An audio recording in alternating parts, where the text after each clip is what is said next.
Assalamu alaikum and welcome to Sajdah's Morning Coffee Talk, where we talk about life, love, and business. So sit back, relax, grab you some coffee, like and subscribe while I'm gone, and I'll be back in a few minutes, and we'll get started.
O Allah, guide me among those whom Thou hast guided aright, and preserve me among those whom Thou hast preserved, and befriend me among those whom Thou hast befriended.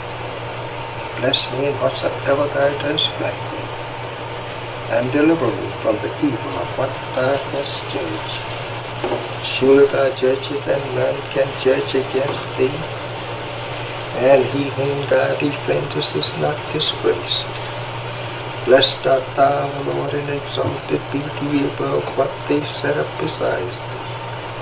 I bear witness, nothing deserves to be served besides Thee, and I bear witness that Muhammad is Thy servant and apostle. Amen.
Assalamu alaikum, family. Peace be unto you. Welcome to Sajdah's morning coffee talk. Although this morning for me, it's morning hydration. What y'all sipping on this morning? Good morning, Mom. Good morning, Sister Betty.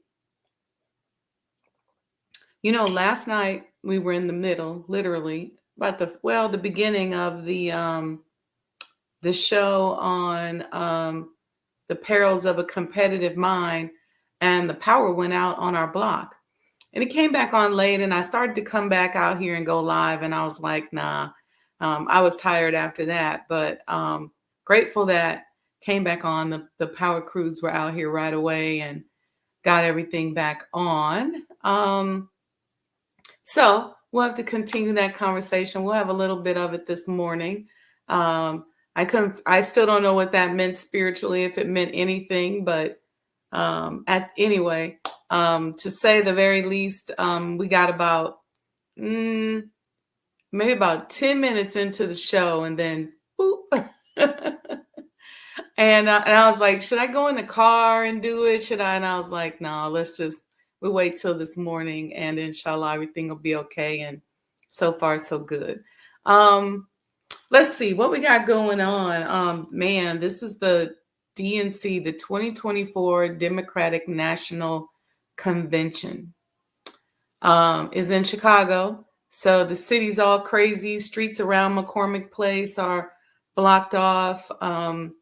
Down by the United Center, stuff's blocked off. So if you got to move around, allow yourself a little extra time so you don't get, out of your vibration by getting upset with the traffic and, all the people who are in town. There's so many people that are here for it. And you know what? I want you guys to Google Elijah Muhammad and the Democratic Party, because there's a very powerful article that was written by Julian Bond. I'm going to read it to you. Let me pull it up because I just had it and I want you guys to hear this. Very, very interesting. That I know that they probably aren't going to talk much about or say anything about. It was found in Julian Bond's papers, and the title of the article is "Now Let the Democrats Praise Elijah Muhammad," Chicago Tribune. So Google that. Now let the Democrats praise Elijah Muhammad. And it says, Taylor Branch and I were walking despondently down a hot street in Chicago's Loop in August of 1968, a week before the Democratic Convention began. With 3 others, we were the advance guard of the 60-plus member Georgia Loyal National Democratic Delegation to the 1968 Democratic Convention. The Loyalists were a rump group set up to challenge the hand-picked, overwhelmingly white segregationist and overwhelmingly pro-George Wallace official Georgia delegation. There had been no election of delegates in our state. Georgia's party chair had simply handpicked them. Georgia's rank-and-file Democrats, even then heavily Black, had no say in who would represent them at the convention to write a platform and choose their party's presidential and vice presidential nominees. Our group was integrated and loyally Democratic. While delegations from other states could look forward to open arms, hotel rooms, Chicago hospitality, and transportation from hotel to convention hall, we had none of these things. And we had no money. We could not even afford to bring our delegation to Chicago. A large Black man, Walter Turner, recognizing me, stopped us and asked if he could help. We explained our dilemma, and Turner said he could get us rooms at a nearby hotel. When we answered that we had already been turned away from that place, he insisted on trying. And after a moment of secret conversation with the manager, told us we had the required rooms. But how could we pay for them? How could we pay to bring the delegates who were to occupy those rooms to Chicago? Turner suggested we ask his employer, the Honorable Elijah Muhammad, the leader of the Nation of Islam, popularly known as the Black Muslims. Taylor and I were incredulous. Why would the leader of America's most prominent Black separatist group, a man who forbade his followers to register and vote, and who regularly castigated whites as blue-eyed devils, pay to bring a group made up of a majority of those devils to a meeting whose whole point was voting and political participation? Nevertheless, Turner arranged for me, this is Julian Bond speaking, to meet Mr. Muhammad in his Hyde Park mansion. Now, y'all know that is now today called Sajdah House. I told him my sad tale and also to an audience of Muslim men and women who listened politely and asked me to return for a meal the next day. At the next evening's dinner, men and women sat at separate tables. He surveyed them before giving me an answer, asking the women first if he should give me a donation. Each one emphatically said no. "We don't know this young man," one said. "He'll give all the money to the devils," another one said. Sisters always be protective, right? The men were less negative, but they said no as well. Mr. Muhammad heard them out, and then he said to me, this part is funny, "Mr. Bond, in the Nation of Islam, we listen to the women, but we'll do what the men say." He gave me $3,000 in crisp $100 bills. That money brought our delegation to Chicago and helped pay our bills. The Honorable Elijah Muhammad helped the Georgia Loyal National Democrats force the Democratic Party to make good on promises it made in 1964 that delegate selections would be democratic, fair, and open. And so there's been a lot of conversations around how the Democratic Party was integrated, and it's largely in part due to the Honorable Elijah Muhammad and his generous contribution to Julian Bond in 1968 for the 1968 Democratic convention. And I'll post a link to this video, but that was 56 years ago today. And here we are, the Democratic Party is in Chicago, largely integrated, in large part due to the Honorable Elijah Muhammad. So don't believe everything you hear. Don't believe the press. These propaganda machines are incredulous. Incredible, I should say, not incredulous, but incredible. So there you go. 2024 Democratic Convention in Chicago, 56 years ago. And it was here in 1968. And the Black delegates were largely shut out. And Julian Bond, Andrew Young, and the delegates that he sponsored were not all Black. There were some white people in that delegation as well. $3,000, back then, I think that's somewhere around $28,000. Y'all can look it up for me today. Interesting history, right? And we have photos of them at the house. And from my understanding, it got violent downtown on Michigan Avenue, and he sent the FOI to go and get some of them, and some of them actually stayed at the historical home. So great history here. I also wanted to talk about today something that I learned from my brother. It took me a while to learn it from him, but I've observed this of him over the years. And I'm saying this in light of the passing or the transition of our beloved sister, Sister Karen Farrakhan.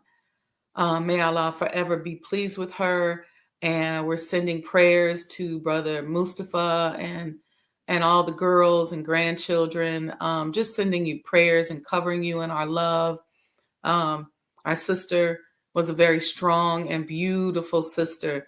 If you had the blessings of being able to know her, you knew her colorful and beautiful personality. A lot of fun. And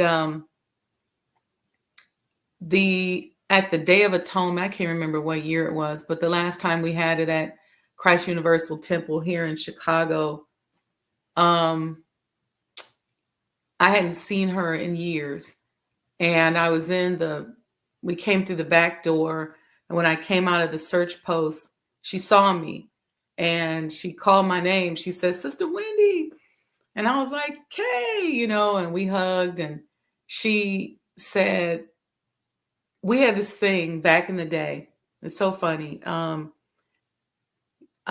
was hilarious. And she had this laugh. A couple of her daughters have the laugh too. Shahira, sometimes I hear it in her laugh. But Karen had this laugh that was just contagious. And, when I first met her back in the day, young, we would just laugh at everything, literally everything, stuff we probably wasn't even supposed to be laughing at. We would just crack up. And she was reminding me of how much fun we used to have and how we would just laugh. And Karen was that big sister that if you was going through something, she was going to give you a break and have you crack up. So I always look forward to her coming to the office back in the day. Always sharp, but just always funny.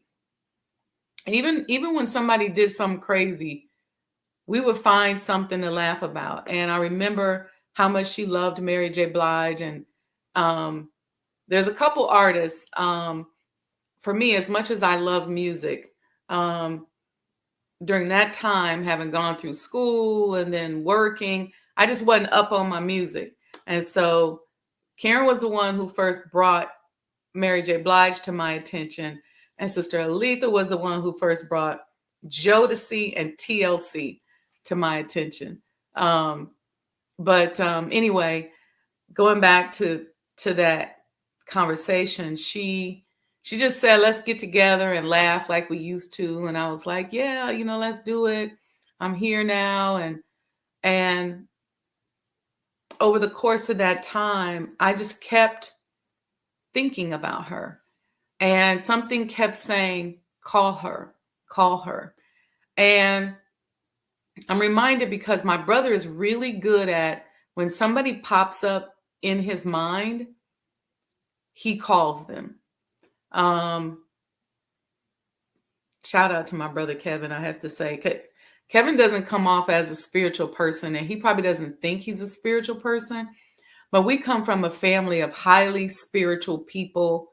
We come from the Samiti people who were healers, and so Kevin has a number of spiritual gifts that one is that he's a human GPS. The other one is that he's just good at, feeling things and feeling energy. And whenever he thinks of somebody, he always tries to reach out. If he thinks about him, he'll call and he'll tell me like, look, I reached out to so-and-so, or I texted them or whatever. And I didn't do that with Sister Karen. I kept thinking about her, and I did not follow my brother's lead and reach out to her. And she texted a couple times and was asking when I would be back in town. And I said, hey, no problem. I gave her the dates, but I didn't follow up with a phone call. And the week that I decided that I was going to call her that weekend, I remember thinking of her earlier in the week, like maybe Sunday or Monday or something like that. And I said, I'm going to call her this weekend because I'll be back in Chicago. No, I think I was leaving Chicago, and then I knew I was coming back in 2 weeks. And I said to myself, I'll call her this weekend and schedule something in 2 weeks. And that later that week, I got the phone call that she had gotten ill, and obviously never was able to call her. But I'm saying that to us, not to make you all sad, but everybody comes to teach us something, and everybody that we interact and connect with is here as a teacher to us. And so if somebody pops in your mind, reach out to them. If something says to you, I think I need to call so and so, reach out to them. And we should get in the habit of just reaching out to check on each other, period. You know, a lot of us, it's funny how we are consider ourselves great friends with somebody, but we don't reach out to them. And I'm not saying that you got to be friends with the person and talk to them all the time just to solidify the friendship. I mean, for me and my friends, we're all busy, we're doing stuff. And so if I call them and they don't answer, or if they call me and I don't answer, we get it. We're good. You know, we we understand, we get it.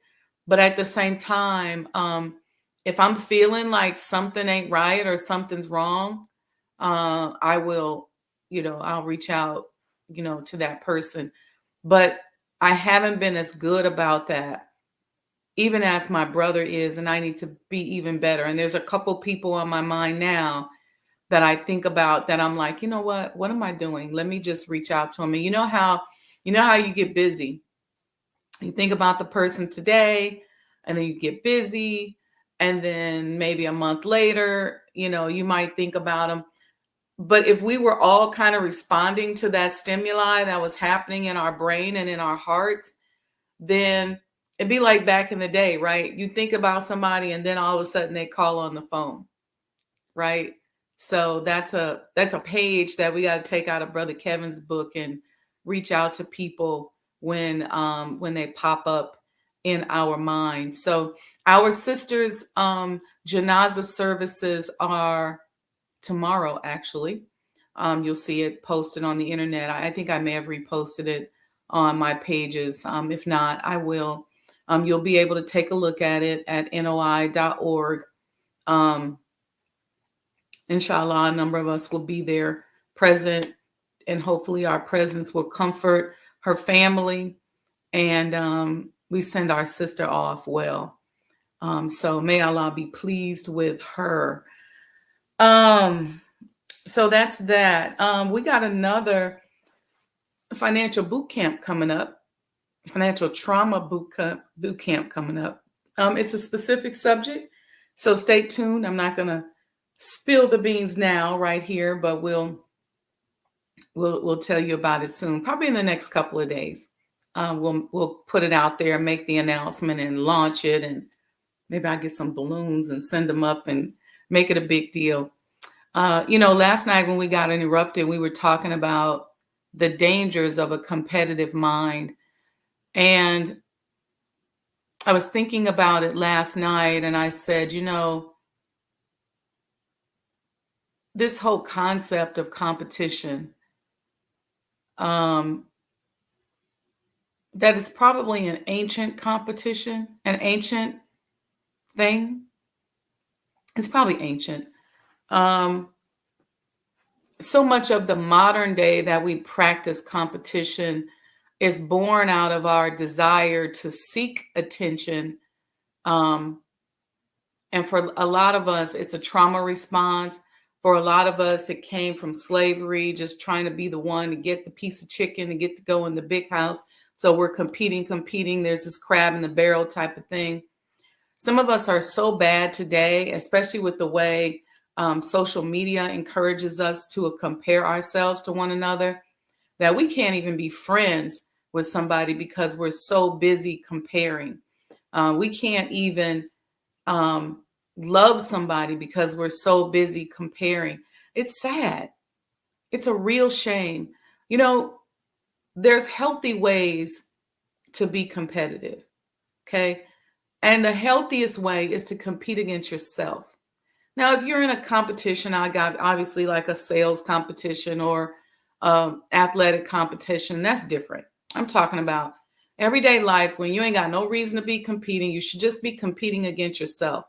So, who were you yesterday? And how can you strive today to be better than you were yesterday? So, even if you're trying to break a habit, if you smoked 5 cigarettes yesterday, you really should just quit. But if you can't do that, then maybe you say today, I'm going to do 4. And the next day, 3. And the next day, 2. The next day, 1.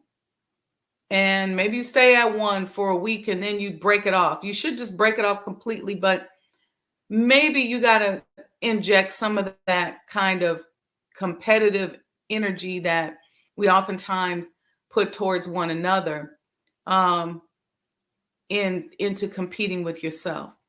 Don't look at somebody else and say, why them? I get that a lot with a lot of things, specifically with the Honorable Elijah Muhammad House Museum, where people have literally asked me that question, literally have had issues because for whatever reason they don't understand. Um, and you just can't do that because oftentimes when you see a life or a lifestyle, there's something behind that life and there's something behind that lifestyle that goes with it. Okay. So you can't be jealous of Beyonce and then not want Beyonce's life because what comes with that? What are the pressures that she has to deal with? Who are her enemies? So you don't judge a person by their friends. You judge the worth of a person by the strength and the power of their enemies. And so when you see what that person has to go through to get to where they are or what they've had to go through, I've had people, act jealous or compete against me because I allowed the knowledge that Allah gave me to flow through me and build a hospital and build clinics. And some people got really, really hateful and jealous with me over that. But what they don't know is all the other things that come with it. And while I am extremely grateful, I understand that there's balance. If you're looking at a beautifully tall building, don't get jealous of the building because you don't know the amount of weight that building has to sustain in order to just stand there and look beautiful. And whenever you find yourself competing against somebody, I got to have the better car. I got to have the better house. I got to have the better apartment. I got to have this or that. And I'm so competitive that I'm making myself sick. All you're doing, listen to me good, all you're doing is putting yourself in a vibrational state to make it even harder for you to accomplish your true potential. See, when you're competing against yourself, that's a certain vibration, that's a certain mindset, it's a certain grid you got to plug into. If you say, you know what, yesterday I was depressed and today I'm not going to be, I'm going to be flying high, I'm going to be thinking right, I'm going to be nice to people, whatever your thing is, that's a certain mindset and a certain vibration. But when you're constantly looking at your brother, your sister, or somebody else, and you're being jealous over what somebody else has, you are really vibrating on a very low frequency. Now, let me tell you what's going to come from that. You're going to make yourself sick. You are going to ruin your own potential. You literally are going to change your entire DNA and your entire cellular structure, and you're going to look up and wonder why you don't feel good. Why is that? Some people be like, well, karma. No, it's real simple. Your mind controls the energy flow in your body. You can make yourself feel good and you can make yourself feel bad. If you're making yourself feel bad by comparing yourself to somebody else or by competing against somebody else, then All you're doing is functioning on that low vibrational plane, and you're going to find that things will slip right through your hand. Very good, very few good things will happen to you. And then you're wondering, oh, how come she can do this, or she can build this, or she can have that, and she can think like this? Because she has a certain mindset. She's plugged into a certain grid. She's functioning at a certain frequency. So that no matter what happens, she wins because that's how she's vibrating. You know, when people question or have something to say um, about me and things that I'm working on and projects that Allah has put on me that are heavy, big projects, what they don't understand is that maybe because you don't see me, you think, maybe if you don't see me, you think you have this thing in your head about how my life may be as a result of this particular project or whatever. But what you don't realize is that when you do these big, heavy projects, you give up certain aspects of your private life. And it's interesting because it's God's way of going, you know, you're going to walk this thing the straight and narrow. You're going to think about every step and every move, because everything you do, everything that happens, and even including everybody around you, becomes part of that public scrutiny. So when you get these big projects and you get these big assignments, all of a sudden you get this big spotlight down on your life. And so while you may have moved a certain way or did certain things that maybe you weren't supposed to do, you can't necessarily do it once that spotlight gets on you. So you give up a lot of your personal freedoms in exchange for the reward of some of these big projects and some of these big opportunities. So I go back to my statement. If you jealous of Beyonce, don't be jealous of Beyonce. Her whole life is our business, damn near. I'm certainly not saying that I'm at that level, but you'd be surprised at the level of scrutiny, the spotlight. And so you find yourself dotting all your I's and crossing all your T's and taking every step to make sure that you do everything properly, because of the spotlight that comes on you. So, but that's a lot of pressure. And and it's a lifestyle that a lot of people may think they want. They may say, well, I want to be at the ribbon cutting and be cutting the ribbon for my new hospital. That endeavor came with death threats from the healthcare community. It came from, you know, a lot of drama. But it's a true blessing. And it's like having a baby, right? You're going through all the labor pains, and people may say, man, I want that baby. And they may be tempted to steal somebody's baby, but they're not willing to go through the labor pains that it takes to go through to give birth to that idea, that concept, that situation. So, you know, when you take up certain missions, the enemies of that mission become yours. But the beautiful thing is that you really get an opportunity to see how successful you truly can be. Because if you're walking around here going, well, I want to be Tyler Perry, I want to be Master P, do you know what they go through?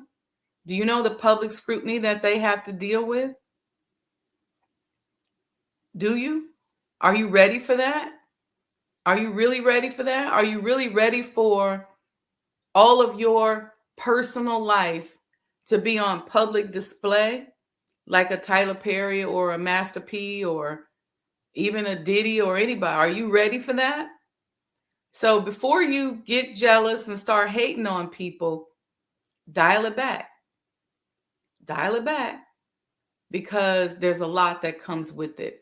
And the idea of having healthy competition is competing against yourself. Now, it's okay if you see somebody and they look really nice and they inspired you. and you say, man, they really inspired me to dress up, or they inspired me to clean my house, or they inspired me to paint my car, or whatever, that's fine. And if you see somebody that is doing more than you or doing better than you, then maybe find out, man, what's the technique? What can I learn? What's the mindset? How can I grow from, as a result of studying this person and learning this person instead of hating?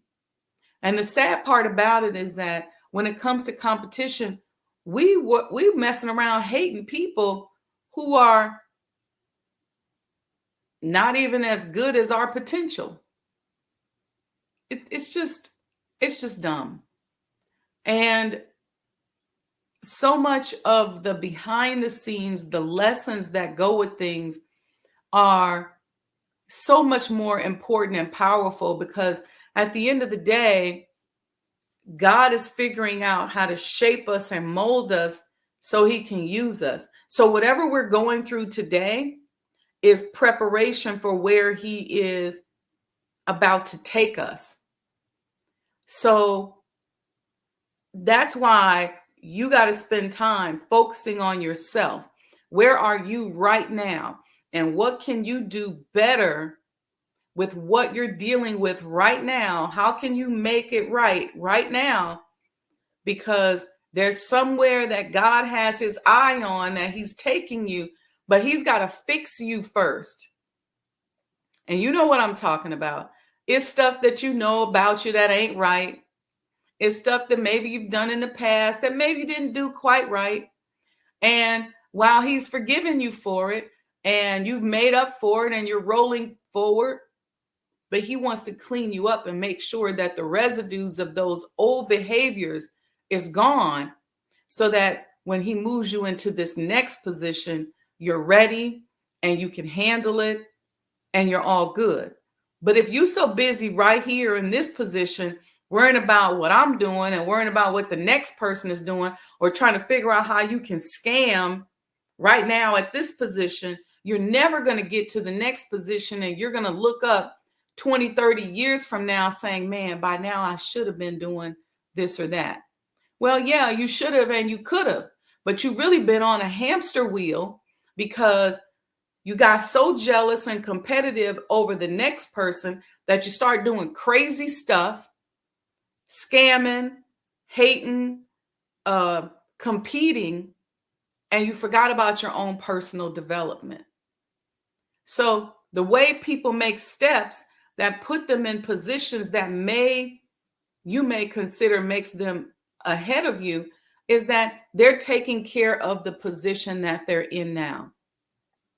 So if God bless you with $50 right now, how are you taking care of that $50?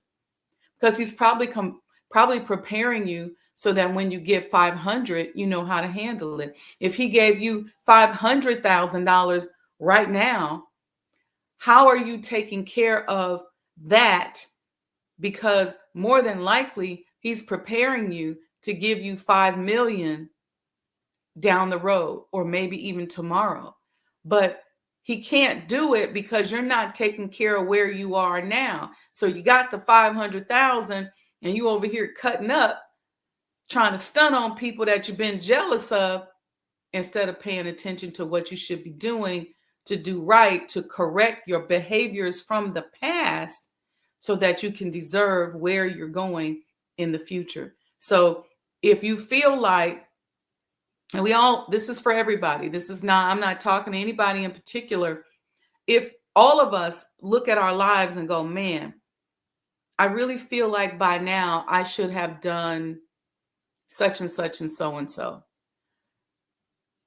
The way to move yourself through that and move yourself past that is pay attention to what you're being blessed right now, what opportunities, what responsibilities, who you can help, who you can support. How are you handling what's coming through your sphere of influence right now?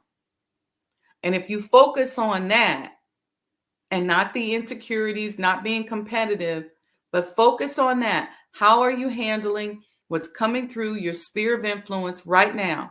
Don't worry about the past. Don't worry about what mistakes you've made. Don't worry about people who are mad at you because they can't let you get over a mistake that you made. Work on that. And then next thing you know, day by day, degree by degree, decision by decision, you'll go to the next level and the next level and the next level and the next level. And it'll seem like overnight. It'll seem like just yesterday you were at a certain position and now you won't even recognize yourself. And it doesn't matter how old you are. Doesn't matter how young you are. You can still do this. And there's a lot of people who can take advantage of you because here's the thing. When you get in that low vibrational matrix grid and you're a competitive person, there are people who become dependent upon your competitiveness. And when they get dependent upon that, they know you're going to show off.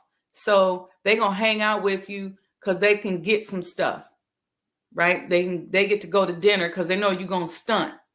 So they're going to hang out because they want to go to dinner. Some of them will be in a relationship with you. Some people will even marry you because they know that you're going to blow all your money on them because you're showing out, or you just a trick. They know that. Or maybe people know that you're competitive and you drink or you get high. So those people with those same vices will hang out with you, build a relationship with you, and they'll get used to you functioning like that. We talked about financial trauma, the overspending, the excessive amount of, competitiveness. They will get used to that. And then when you start changing, when you say, you know what, I've been stuck with you and y'all in a situation with this behavior for 15, 20 years. Because sometimes it's how long it takes some of us to wake up. And you say, but you know what? I'm done with that. I'm not going to keep doing that. I am going to focus on being more responsible, being more straightforward, being more honest. I'm going to focus on being more responsible, whatever you're dealing with, only you know, and you don't have to tell nobody, deal with it. I'm going to just focus on being a better person. And I'm not saying you got to change overnight. You ain't got to be one person one day and a totally different person the next, but, bridge yourself into doing better. All of a sudden, those relationships don't do as well. Okay. All of a sudden, that person who was dependent upon that weaker part of you is now not so happy with you because, it's like people who go out and drink, or people who get high, and all of a sudden you got to get you a whole new set of friends because you don't get high anymore. And those friends want to get high and they don't like you. They don't like the you that gets high, that doesn't get high. They like the you that's high. I mean, I think it's very simple. But it's more difficult in practice. It's conceptually simple, but difficult in practice. So I just want us to think about that, because a lot of us are, I know for myself, I'm always trying to progress. This is, 2024, 2025. I want to be saying, I remember when I felt like this, or when I had to overcome this, or when I had to work on that.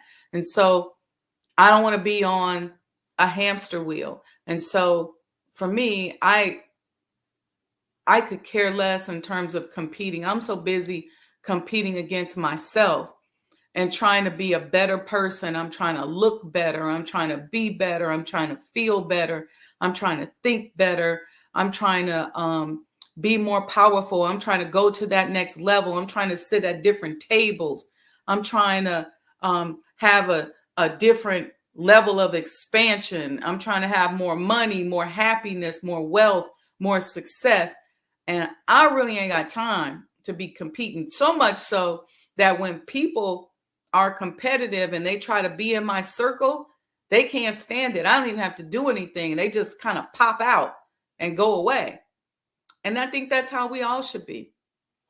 So my goal is all about supporting people. How can I be an asset to somebody that in a way that doesn't necessarily benefit me? How can I be selfless in a situation and give and support and help somebody and learn from that energy exchange so that tomorrow, you never know when you need somebody to do that for you, but then so that tomorrow or the next day, I can grow and be on the next level. I'm so focused on that I woke up this morning at 4:45 and I'm not the same person at 6:45 that I was at 4:45 this morning, because there's something in the process, some new way of thinking I thought of, some new way of being, just in terms of raising my vibration. I'm not the same person that I was when I first started this talk at 6 a.m. That's how into it I am. How can I better myself? How can I elevate? How can I do more? Because, with these big assignments that I've been blessed to get from Allah, that means that I got to work on myself, my character. I got to keep going because I want even more, even more, even more. I want to help and make his great commission known. So, all right, y'all, I'll get off my soapbox on that. That's my conversation on the dangers of a competitive mind. It can be very dangerous or it can be very helpful. It's up to you. All right. If you're dealing with weight issues, if you weigh 180 pounds today, then figure out how by next week you can weigh 178. And then the next week 175 or whatever. Compete against yourself. If you ran a 7-minute mile today, then maybe you go for 6 point something tomorrow. But you set the bar and you just keep going. Don't compare your day 1 to somebody's day 20. Meaning that there are some people, I get this all the time when it comes to business. I literally have been studying business since I was a child. My mother's on here and she would tell you, she used to bring me the Kiplinger financial report that had all the, I don't even think she read it herself. It had all the financial, economic information of what was going on with various companies around the country and how it impacted the financial market. And I used to read and study those things. I would keep them in a notebook and just read them and study them. So when I go to a meeting and I can get a download immediately about what is required, is probably very valid. A lot of times people will say, well, how's she know? Because I've been in this space for that long. I literally grew up in this space with this as my way of being, studying business, studying people, how they interact. I tell you another thing that I've been studying since I was a child, and that was world history. World history as it relates to religion. I've studied Taoism, Judaism. I just would gravitate towards it in history. So when I started traveling, I understood it and had a healthy respect for people from different backgrounds and things like that. So, all right, y'all, with that, let me see. I see y'all in the chat. We already shouted out Mom. Good morning, Mother. Good morning, Sister Betty. I see Sister Monica there. She says, Assalamu alaikum and great Friday to all. Wa alaikum salam and great Friday to you, ma'am. Brother Robert Epps says, the Holy Quran says that hard times are necessary to establish truth. Tell me about it. Brother Kashif says, that's a beautiful background. Is that the messenger's home? No, this is not the messenger's home. This is actually my basement. So it's a room in my basement is what that is. It's kind of a spiritual room that I put together It's really great for meditation and vibration. And in those kind of rooms, I try to combine different elements and different energy points. So you can't see the rest of the room, but you can see my my wall coverings on the back. Um, those are actually Moroccan.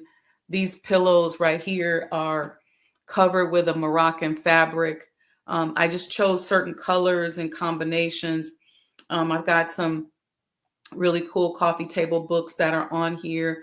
And so you got wood and marble and different elements down here. I'm working on bringing a water element, so that we have all of these different um, meditative energies. I've got some crystals on the table here, a little citrine and a little quartz, um, and some really cool books and things like that. I got some other crystals that are in a lamp that you guys can't see, but I'll maybe move the camera around next time so that you guys can see it.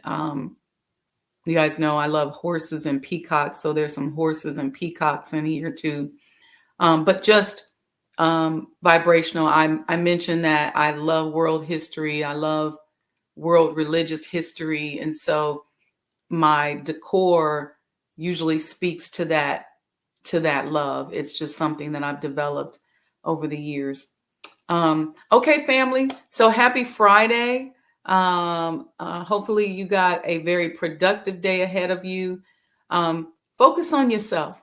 Focus on healing and getting better where you are right now.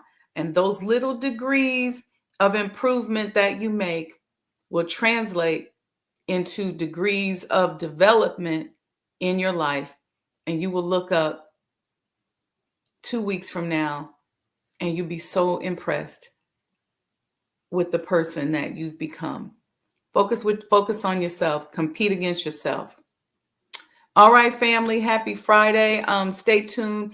Give a love offering. Y'all know we putting on these boot camps and stuff, and the boot camp will not be free, but we got to put the platform together. I got to get the people together. It's going to be a very, very powerful one this time.